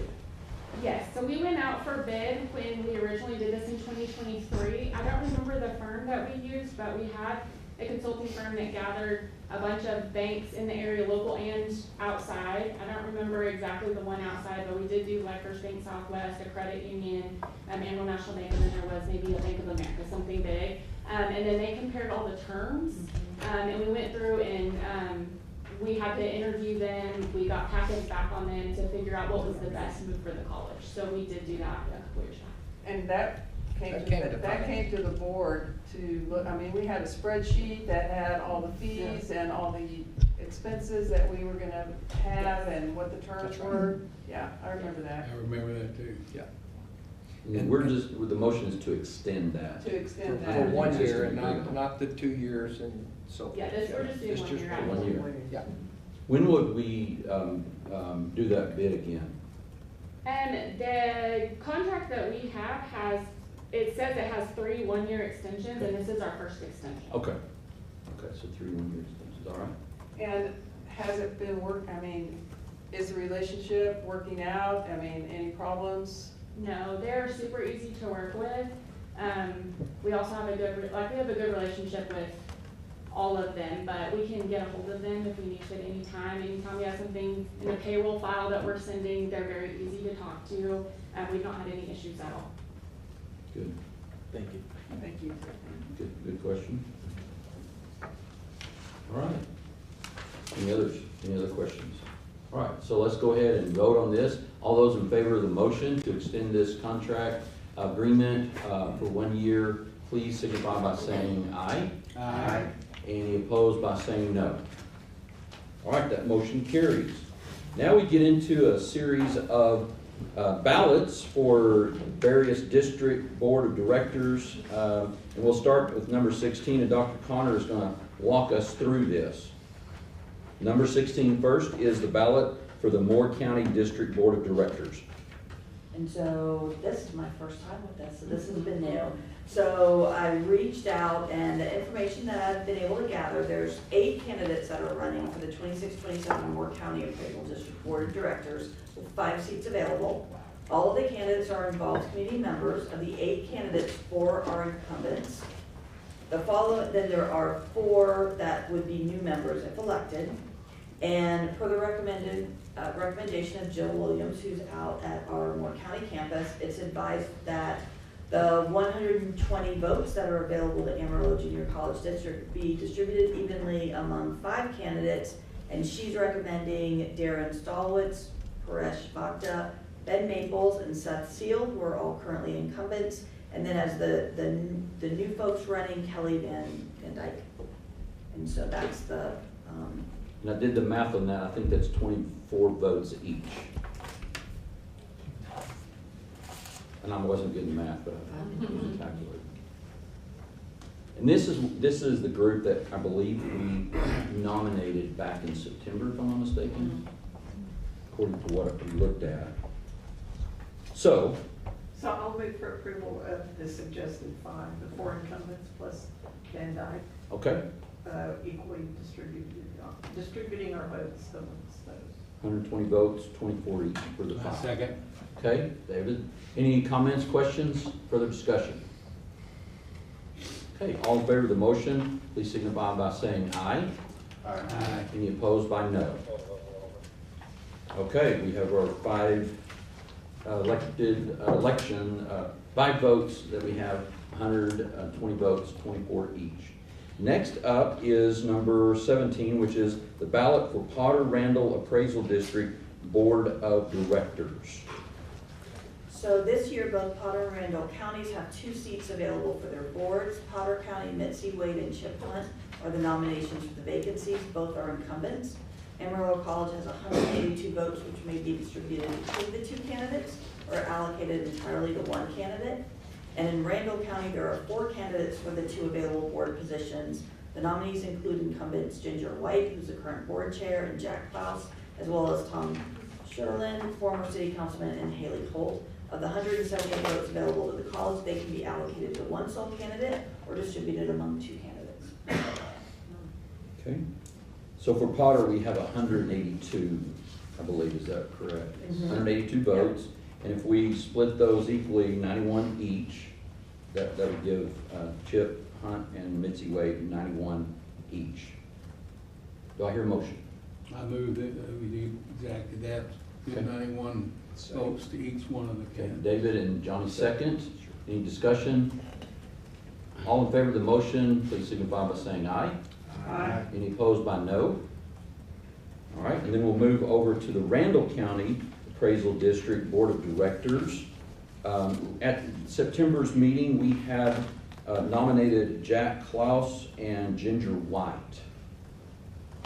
So I'm just putting that out there. Do I have anyone who would like to do something different? I'll make the motion to go with those and equally split the votes, the 178 votes that we have between those 2. Okay, I'd like to consider Tom, actually. okay. Well, we have a motion, and do I have a second? Second? Okay, we have a second. Now, any discussion? I would like to consider Tom. Okay. Go I ahead. think he's pretty active in the community, and he's served city on city council, and I think he did a fascinating job in that role. Okay. Any other comments? I'll stick with my. Yeah, we have the motion and it's been seconded, so we'll vote on that. If it doesn't carry, you might. Yeah, if it doesn't carry, then you can make another motion. Other discussion? But it's for 2 positions, so if, so we would have, if, never mind, I got it. I've already done the math, it's 89 each. Yeah, I got that, I did the math, I was wondering who would drop out. Right. So I'm gonna go ahead and call a vote on that. So there's been a motion made that we nominate Jack Klaus and Ginger White, or that we put our votes there. All in favor of that motion, please signify by saying aye. Aye. Any opposed by no? Okay, no. That motion carries, but we acknowledge, John, your vote and your thoughts, and we appreciate that very much. All right, going on then to, I think it's Def Smith, is that right? Yes. Go back and forth here. Item number 18 is for Def Smith County Appraisal District Board of Directors. There are 5 positions available for the 26-27 Def Smith County Appraisal District Board of Directors. Each candidate is an active and engaged member of the community. Edward Allison, David Brown, Mike Brumley, Mike Bryant, and Wade Easley. It is recommended for Dolores, that is out at that campus, that the available 161 votes be evenly distributed amongst the 5 candidates. Okay, amongst the 5. So moved. 161 votes? Well, we can't quite evenly distribute those. No. I know it, at our last meeting, okay. Yeah. I'm trying to think who was added. Border, that's what I meant, border robot. So what, somebody's gotta get an extra. Well, you made the motion, so you just toss a vote. Well, I want to make sure, how many candidates do we actually vote? How many get to be on that? Well, we don't have, we can vote 1, 2, 3, 4, 5. We can vote all 5? Or we could vote one. Or, yeah, Oh, okay. any number. Okay. I just know that in September, we just had 4 people listed. She recommended all 5. All right? 5. So, split them evenly and give the balance to number 1, To number 1, is my motion. okay? Second. Okay? Any questions, comments? All right. All in favor of the motion, please signify by saying aye. Aye. Any opposed by no? All right, that motion carries. Number 19, First National Bank of Hereford Signature Authority. Tiffany? Okay, this is just some cleanup, as we're, working through the resignation of the, treasurer analyst and replacing her, and also realizing that we did not have a Hereford representative on the bank account in Hereford. So we need to have a resolution, which is attached on page 31, to add Dolores, the Dean of Hereford Campus Operations, along with Dorothy Crockett, Treasury Analyst, on the First National Bank of Hereford bank account, and also to remove Stephen Smith and Shannon Victor that are no longer here. You think? It's about time. I'm not sure about Shannon Victor. Never met Okay. him. Motion? Okay, Peggy? Second. Johnny, second. All in favor of the motion, please signify by saying aye. Aye. Any opposed by no? That motion carries. All right, item number 20, request for proposal number 1425. Bob is going to come and explain this to us. I graciously ceded the Oh, opportunity. okay, Sadie. This there's this pleasant lady. Hmm? I'm not Bob Austin. RFP number 1,425 for the printing services for Amarillo College was advertised in the Amarillo Globe News on August 10th, 2025 and August 17th, 2025, and was awarded by lot.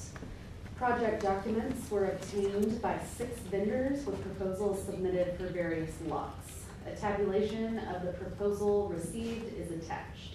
Approval of the award for lot number 1, 3, 4, 5, and 6 being granted to Panhandle Presort Zip Print, and lot number 2 being granted to Whitney Russell Printing, based on these vendors' proposed value to the specifications, extent to which goods and services meet Amarillo College's needs, and customer service. It's recommended that this contract begin with an initial term of 1 year with the option to renew for up to 4 additional 1-year terms contingent upon satisfactory performance and mutual agreement at an amount not to exceed $100,000 per year. Funding for printing services comes from multiple sources, including the communications and marketing budget, bookstore budget, and various departmental budgets for requested and approved materials. Move for approval. There's a little bit of a typo here. It says that we are going to approve the RFP, but actually what we are approving is the awards listed in the second paragraph. Move for approval of the awards listed in the second paragraph. Okay. Yeah. I'll second, but I have a question. I have a question too. I'll let Johnny go first. So are you awarding all of this to one, or to the top 2? Yes, well. Explain the lots to me, because I don't understand. There are several lots, so the lots were broken out by specialty and by certain job types. Okay, by jobs. Yep, the type of service that would be offered. So we evaluated based on several parameters, and they were categorized within certain specialties that the various vendors might offer. And the evaluators, whatever the numbers stacked up, there were several that are allotted to Panhandle Presort Zip, and 1 additional being allotted to Whitney Russell. So each one stands on its own. The lots, rate. yes, Yeah, that's right. got it. Yeah. And so if we did in fact want to discontinue business in an individual lot with that vendor, we would be able to do so without discontinuing the entire grouping. Thank you. Okay. Motion's been made and seconded. Any other questions, discussion? All in favor of the motion, please signify by saying aye. Aye. Any opposed by no? Okay, that motion Is my carries. motion appropriate, I mean, do I need to specify or ask Ally to specify those lots? We'll take care of it. Okay. In the, okay, yes. What was actually the motion? Is that what you're saying? What was Well, the they'll clean it up. Okay. Okay. Item number 21, Panhandle Community Services Board of Directors. Denise? Well, I'm going off the board and we're wanting to put Jordan Herrera on the board. And so this item is placed on the agenda so the board may appoint Jordan Herrera, Director of Social Services, to serve the Panhandle Community Services Board of Directors as the private sector representative for Region 2, which includes Armstrong, Carson, Randall, Briscoe, Hall, and Childress counties. It will be for a 3-year term that starts January 1st, 2026. Their bylaws state that our board has to approve her appointment to their board.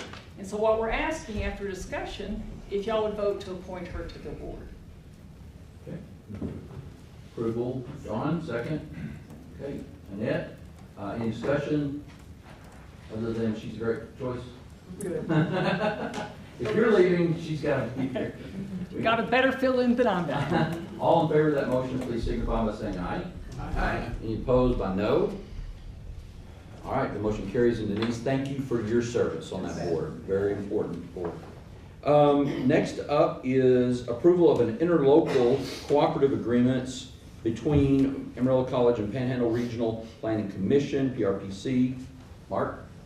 Recall that the PRPC's criminal justice program has been designated by the Office of the Governor to be the responsible entity for putting on these regional criminal justice trainings. And we have an agreement with them. Amarillo College will put on those trainings. And you have 3 contracts there in your materials. The first one is a law enforcement training contract. The second one is a specialized criminal justice gap training contract. And the last one is breaching training contract. If you don't know what that is, that provides funding for purchasing breaching materials, breaching tools. You know what those are.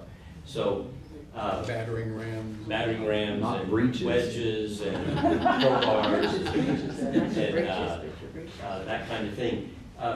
We have been doing these for quite a while, and I don't think they've ever gone before the board for approval. Panhandle Regional Planning Commission has not put those to their board in the past, but my reading of the statute is that for an interlocal agreement, the governing board does need to approve these. So out of an abundance of caution, I brought those here tonight to be approved. And if you have any questions, let me know. Eric, is Eric here? I saw her earlier. We have an subject matter expert here if you have questions about the actual training. So I'll entertain a motion. I move to approve the interlocal agreements. Okay. Second. Second. Annette, any questions or comments or further discussion?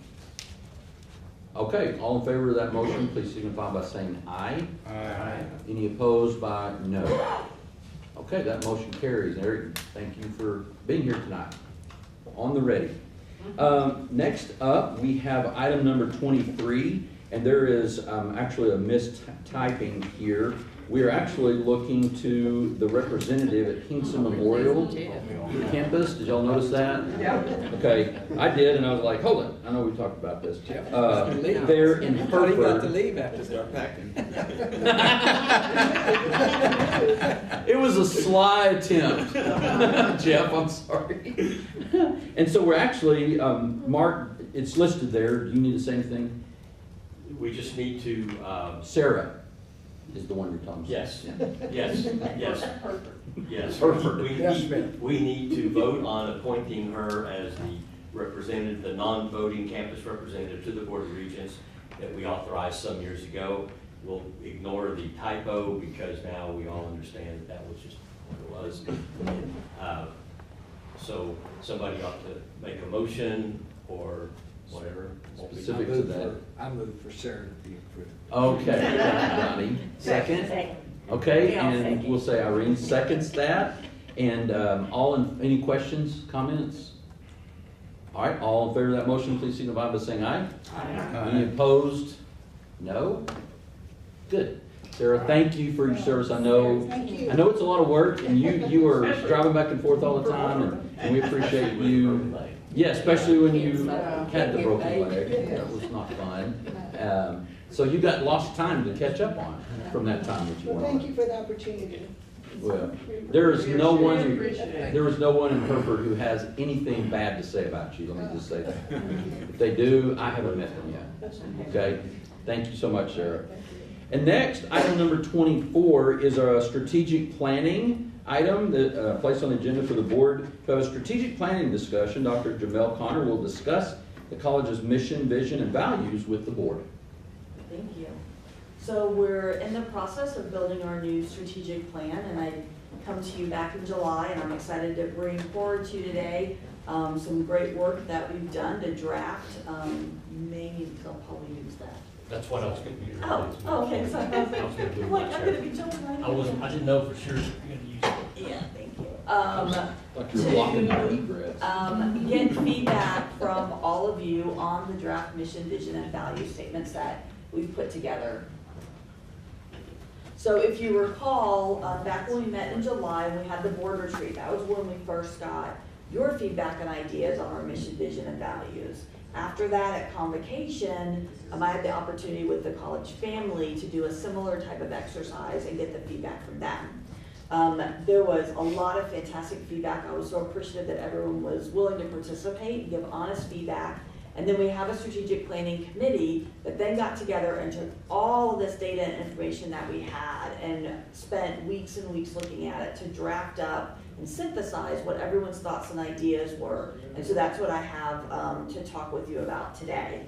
For where we're heading, as we're doing part of the strategic plan, we've talked about that. We're ending these construction projects, we're finishing them up. As we're looking at what do we want our programs to look like, where should our programs be housed, on which campuses, what do we want to consider going forward. I had also brought forward that we would like to do an RFQ in January that would let us take a minute and really sit back and be thoughtful in looking at what our next facilities master plan might be. But we've got engagement activities that are going to be continuing and going on after this next piece. So just as a review from last time, when you're thinking about our mission, vision, and values, the things to be thinking about when it comes to our mission is what is our purpose, why do we exist, who do we serve, and what makes us unique. When you're looking at our vision, it's the what, where, and who do we want to be in the future. So it's aspirational. And then our values, what are the ideals that are most important to us? And these three statements are what we're going to use to drive our decisions. And they're going to drive how we build our new strategic plan as well. So this is the draft mission statement that was developed. Amarillo College's commitment to student learning and success ensures regional workforce growth, economic prosperity, and community vitality. And so I just want to take a few minutes on this where I could jot down and we could capture your thoughts and ideas before we finalize this of what you think about this as a mission statement. Are there words that really resonate with you? Are there things that you're feeling like, hey, I would like to see this, that maybe we could go back and consider, but want to get your thoughts and ideas on it?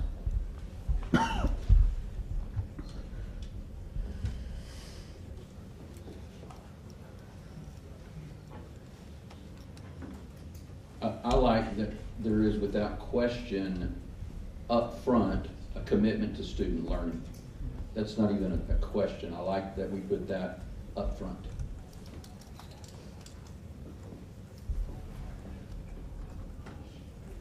And I like the workforce piece. Yeah.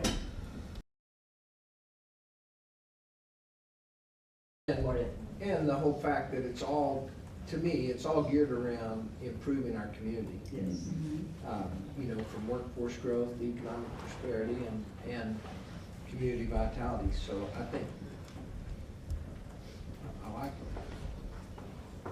I like the fact that it emphasizes success. I think that's where that's the key word in all of it, in my opinion. It's where we're really committed to student success. And prosperity, I mean, it's one thing for them to succeed, but another thing is a living wage. And mentioning the community, I've always said that Amarillo College is the place that students go that end up staying in Amarillo for the most part. So we're forming and influencing in a huge way. And what we do here affects the whole community, and so I like the community vitality part of it.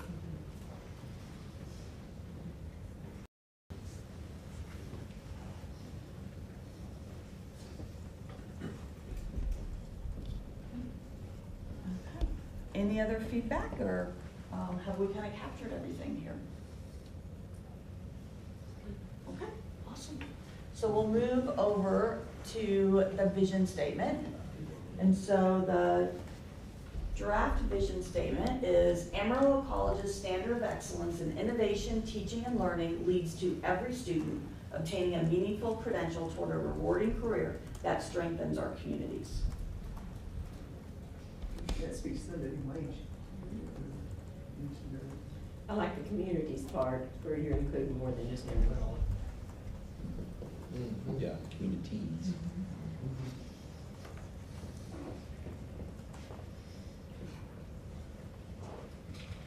And innovation's important. I mean, putting that first, because we've got so much changing right now. My only concern is it's long. I can't read it. Yeah, that's. Yeah, we've kind of talked about a vision statement, right? It should be something that you should be able to roll off your tongue Well, pretty vision for quickly. sure, vision would be nice. And so for both of these, we thought they encompass a whole lot, but maybe we come up with streamlined ones as well. Maybe we'll work on a memory. It's too late for that, Irene. For some of us. Whatever we do, let's keep every student in there, because I think that is very important. It's not just some students or those students who want to. It's every student will obtain a meaningful credential and be successful. No child left behind. There you go. So credential, is that the broadest term we have here? Is that why we used credential? I believe so. I'm looking to Frank just in case, but yes. We could add to that. Credential, degree, all of that. So that would kind of encompass all of those.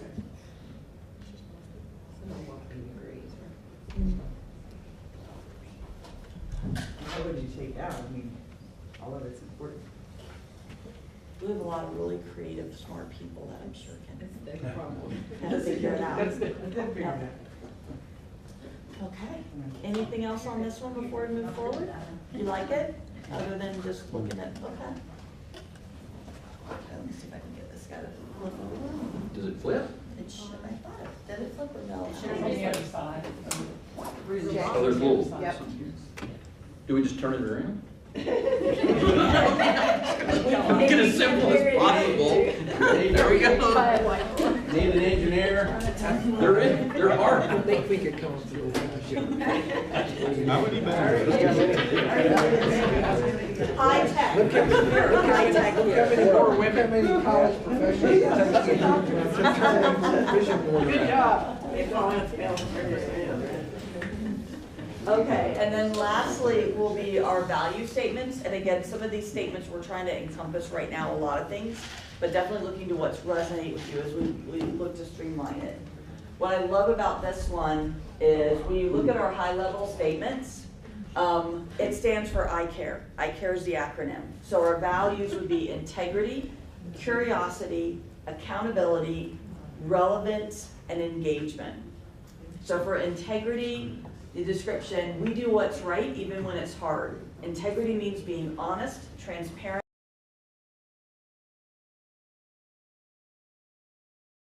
keeping our word, and building trust with one another. We hold our students to the standard as they learn, work, and lead. For curiosity, we keep learning, asking questions, and exploring new ideas. Curiosity drives innovation and growth. It keeps us open to change, eager to understand, and willing to improve how we teach, serve, and support each other. We encourage our students to bring that same spirit of curiosity to their studies and to their lives beyond Amarillo College. Accountability. We hold ourselves and each other to high standards because our students and our community deserve our best. We ask our students to take responsibility for their learning, growth, and contributions as members of our community. Relevance. We connect learning to real life. We design programs, services, and experiences that prepare students for what's next and lead to opportunity and success. We challenge our students to see how their learning applies to their goals and to the world they'll help shape. Engagement. We show up, listen, and care. Engagement means building relationships, working together, sharing ideas, and contributing to something bigger than ourselves. We want students to partner with us and take an active role in their success. So what are some things that stand out, things that you like, anything you would look to adjust? I like it, but I'm looking at it from a board member perspective, and I wonder if we don't need to create our own value statements around this, because all that applies to us, but in a different way. Okay. You know, we're accountable and you know, all these fit, but, you know, I'm thinking taxpayer accountability and integrity to the community and engagement of the community and relevance for our own community, not for, you know, what New York City needs or whatever, and all that. And so I would throw that to the board members to say, is this something we want to maybe down the road consider doing our own version of? I like it a lot, but if I'm being quite honest, I don't think it's going to resonate with students. I think it's real wordy, and I think there are some big words in there that some of them may not understand, and I think we should keep it short and simple. Amarillo College changes lives. We build futures. We eliminate barriers. Something to that effect. Okay. What I do like about this is it's raising everyone to a higher standard. And I think that that's been missing in some of the stuff that we've been looking at, is taking our students from one level and raising the standard up to a higher level, which will make them more successful in their careers. The integrity, the accountability, well, all of them. But I like that. Any other feedback? I like I care. I think caring is thing that defines us. I think the people around this table care. And I think that's what makes this college and our work meaningful. And I think it's also what, I think it just is I think it's just more about who we stand for. What really are we about? I think somebody was really creative to come up with I care. You did that. I'm positive y'all did I care, and then you ask AI. That's my guess. That would defeat curiosity. Yeah. So just so I understand it, because in accountability, because our students in our community deserve our best, the our is the college, faculty, staff, admin, not necessarily the students. Is that right? Well, we added a line, and that was what was unique about this and why it's a little lengthy right now, was we added a second line that speaks to what we expect from the students on each one. So that's been, what we have right now is we ask our students to take responsibility for their learning growth and the contributions as members of our community. So to John's point, if we needed to, we have an award-winning media department who could make videos of various people on campus talking about what does it mean to have integrity. What does it mean to exhibit curiosity, those kinds of things. Faculty, students, others on campus, just as, you know, the person in the street. What does it mean to you? That would be fun. No, I don't want to do that because we will not know what integrity is in some places or whatever. So I think doing that would help bring that forward. You don't do it live, Jay. No, I was gonna say, you did all kinds of funny things. So, yeah. So the real question is, how many students ever read this? Well, I'll go through my next steps, which is gonna include student feedback Okay. before we finalize this. Good. That would be great. That would be awesome. Okay, any more on this, and then I'll kind of go through next steps? And I wanted to get in front of you on this because with the timeline too, we're really working to finalize our mission, vision, and values because we need those to move forward with our strategic goals. And developing what those priorities are, so you can kind of see where we're at now. And so the next steps, now that I've been able to get feedback from all of you, what we're working on within the next 2 weeks or a couple of weeks are pop-up events. So this is a busy time of year for students as well as faculty and staff, but we want to give them the opportunity to be able to come in and really give their feedback as well. So similarly to how we started out building them, we'll be able to take your feedback as well as theirs. So the idea of a pop-up event would be, we'll set something up in a room over here, for the day, because students in between classes, when might they have a minute? Faculty and staff, when works for them to come by instead of you can only come at this time if you want to give feedback or not. And I like the idea of people coming in person if they can versus just sending out a survey you have to fill out. But we would have each of these out in some way on the wall, and we'll be having a means, working on an electronic means that then people can come in and look at it, and they can give us our feedback that it's not on sticky notes where then we have to get someone to type them all in. That's gonna take a while. We'll have food available for everyone that's coming, maybe some tchotchkes, so that it could just be a really interesting, fun event. And that's gonna help inform how we look to finalize these, so that then when we come back in January, we can start our work on our strategic goals and priorities. So in the January board meeting, we'll be having another discussion about priorities and goals. When we come back, with the faculty at ACES, I'm going to be doing an activity with them to get feedback, and then I'll be doing another one for the rest of the college family that may not be at ACES that day to get their feedback. We'll look to have more of a concentrated time of lunch or a meal with our students so that then we can really get in depth with what we're hearing from them and informing our goals and priorities, and also looking with our community members. We can look to do surveys and get feedback. But also I'd love to have for some of the events that we have going on, and we already know community members are coming, that we can have pop-ups right there, that as they're coming in or going out, there's some fun way that they can also give feedback. And so those are the next steps, so that by the end of spring, when folks are going for the summer, we have a really good look at what our goals and priorities are gonna be, so that then those of us over the summer can do that work to take those goals and really take them all the way down to every level and every position in the institution, so everyone can make that connection to how am I gonna help us get there? What do I do every day that's gonna impact how we're gonna achieve our strategic goals, so that then we're ready to rock and roll for September 1 of 2026. Jamel, can I ask, is partly to Annette's point, when I think of vision, I think of, and this would be more from a board perspective as opposed to from a school perspective, but I think about vision. In my previous experience, it would be about growth, or be about where do we want to be, where do we want to ultimately, what do we want to be in 5 years or 10 years or whatever. And I know we don't need that necessarily for what we're doing inside the college, but we might want that from a directional perspective for us as a board. So we'll probably, so we add that, maybe take a look for another look to see, is it aspirational enough? Do we need to tweak it some to have it be an aspirational, which vision should be?